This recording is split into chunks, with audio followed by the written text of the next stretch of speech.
Review video ആയിട്ടാണ് ഞാൻ വന്നിട്ടുള്ളത്. ഒരു ചെറിയ റിവ്യൂ ആണ്, ഒരു ബുക്ക് ലൈറ്റിൻ്റെ റിവ്യൂ ആണ്. ഇത് എനർജൈസർ ബ്രാൻഡിൻ്റെ ഒരു ബുക്ക് ലൈറ്റാണ്. ഇത് എന്താ പർപ്പസ് എന്ന് വെച്ചാൽ, പുസ്തകം നമ്മൾ വായിക്കുമ്പോൾ ഇരുട്ടുള്ള സ്ഥലത്ത് വെച്ചിട്ട് നമ്മൾ ടേബിൾ ലാമ്പൊന്നും ഇല്ലാതെ ഒരു കുഞ്ഞു ലൈറ്റിൻ്റെ സഹായത്തോടെ പുസ്തകം വായിക്കാൻ വേണ്ടിയിട്ടുള്ളതാണ് ഈ ഉപകരണം. അപ്പോൾ ഇതിനെ പറ്റിയുള്ള ഡീറ്റെയിൽസ് നമുക്ക് നോക്കാം. ഇത് പറഞ്ഞല്ലോ എനർജൈസർ ബ്രാൻഡിൻ്റെയാണ്. ഇതിനൊരു സ്വിച്ച് ഉണ്ട്. ഒരറ്റത്തുനിന്ന് നമുക്കിതിൻ്റെ ഡീറ്റെയിൽസ് നോക്കിയിട്ട് പോവാം. ഇതാ ഇങ്ങനെ സ്വിച്ച് ഓൺ ആൻഡ് ഓഫ് ആണ്.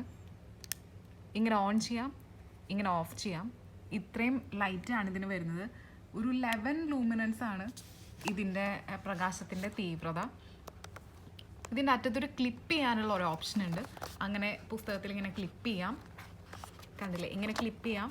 എന്നിട്ട് വായിച്ചുകൊണ്ടിരിക്കുമ്പോൾ വെളിച്ചം ഇങ്ങനെ വരും. ഇവിടെ നോക്കുകയാണെങ്കിൽ ഇതിനകത്തൊരു LED ഉണ്ട്, അതിൽ നിന്നാണ് വെളിച്ചം വരുന്നത്.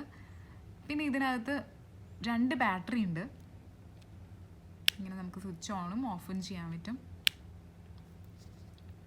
പിന്നെ ഇതിൻ്റെ മെറ്റീരിയൽ നോക്കുകയാണെങ്കിൽ പ്ലാസ്റ്റിക് ആണ്. വളരെ ഫ്ലെക്സിബിൾ ആയിട്ടുള്ള മെറ്റീരിയലാണ്. ഇത് നമുക്കിങ്ങനെ വളയ്ക്കാനും തിരിക്കാനും ഒക്കെ പറ്റും, പ്രശ്നമൊന്നുമില്ല. അത് നമ്മുടെ സൗകര്യത്തിനനുസരിച്ചിട്ട് പുസ്തകത്തിൽ വെച്ച് അഡ്ജസ്റ്റ് ചെയ്യാൻ വേണ്ടിയിട്ട് പറ്റും. പിന്നെ അതിൻ്റെ അറ്റത്തായിട്ടൊരു ക്ലിപ്പിംഗ് സംഭവമുണ്ട്. അതിൽ വെച്ചിട്ടാണ് നമ്മൾ പുസ്തകം ക്ലിപ്പ് ചെയ്തിട്ട് വെക്കുന്നത്. ഇങ്ങനെ നമുക്ക് ക്ലിപ്പ് ചെയ്യാൻ പറ്റും.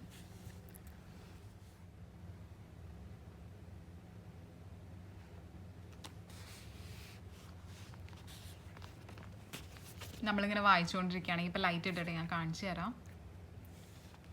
നല്ല സുഖമായിട്ട് നമുക്ക് വായിക്കാൻ പറ്റും. ഇതിപ്പോൾ നാച്ചുറൽ ലൈറ്റിൽ വെച്ചിട്ടാണ് ഞാൻ ഷൂട്ട് ചെയ്യുന്നത്. അതുകൊണ്ടാണിപ്പോൾ ആ ലൈറ്റ് കറക്റ്റ് ഡിസ്റ്റിങ്വിഷ് ചെയ്യാൻ പറ്റാത്തത്.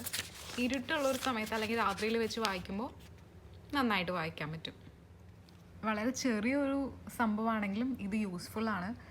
പ്രത്യേകിച്ച് നമ്മളിപ്പോൾ ട്രാവൽ ചെയ്യാണ്, ട്രെയിനിൽ വെച്ചിട്ടോ അങ്ങനെയൊക്കെ വായിക്കാൻ വേണ്ടിയിട്ട്, അല്ലെങ്കിൽ അങ്ങനെ എന്തെങ്കിലും ആവശ്യമുള്ള അവസരങ്ങളിൽ വായിക്കാൻ വേണ്ടിയിട്ട് ഇത് നന്നായി സഹായിക്കും. പക്ഷെ ഇതിൻ്റെ ഒരു പ്രശ്നമായിട്ട് എന്തെങ്കിലും ഒരു കുഴപ്പമുണ്ടോ എന്ന് ചോദിച്ചാൽ എനിക്കൊരു കുഴപ്പമായിട്ട് തോന്നിയത് ഇതിൻ്റെ ഇൻറ്റൻസിറ്റി കുറച്ച് കൂടുതലായിട്ട് എനിക്ക് തോന്നി. എനിക്ക് ചെറുതായിട്ട് ലൈറ്റ് സെൻസിറ്റിവിറ്റി ഉള്ളതുകൊണ്ടാണോ എന്ന് എനിക്കറിയില്ല. ഇതിൻ്റെ ഇൻറ്റൻസിറ്റി കുറച്ച് കൂടുതലായിട്ട് എനിക്ക് തോന്നി. നിങ്ങൾക്ക് ഇഷ്ടമായെങ്കിൽ നിങ്ങളും ഇത് വാങ്ങി ട്രൈ ചെയ്യണം. Thank you for watching.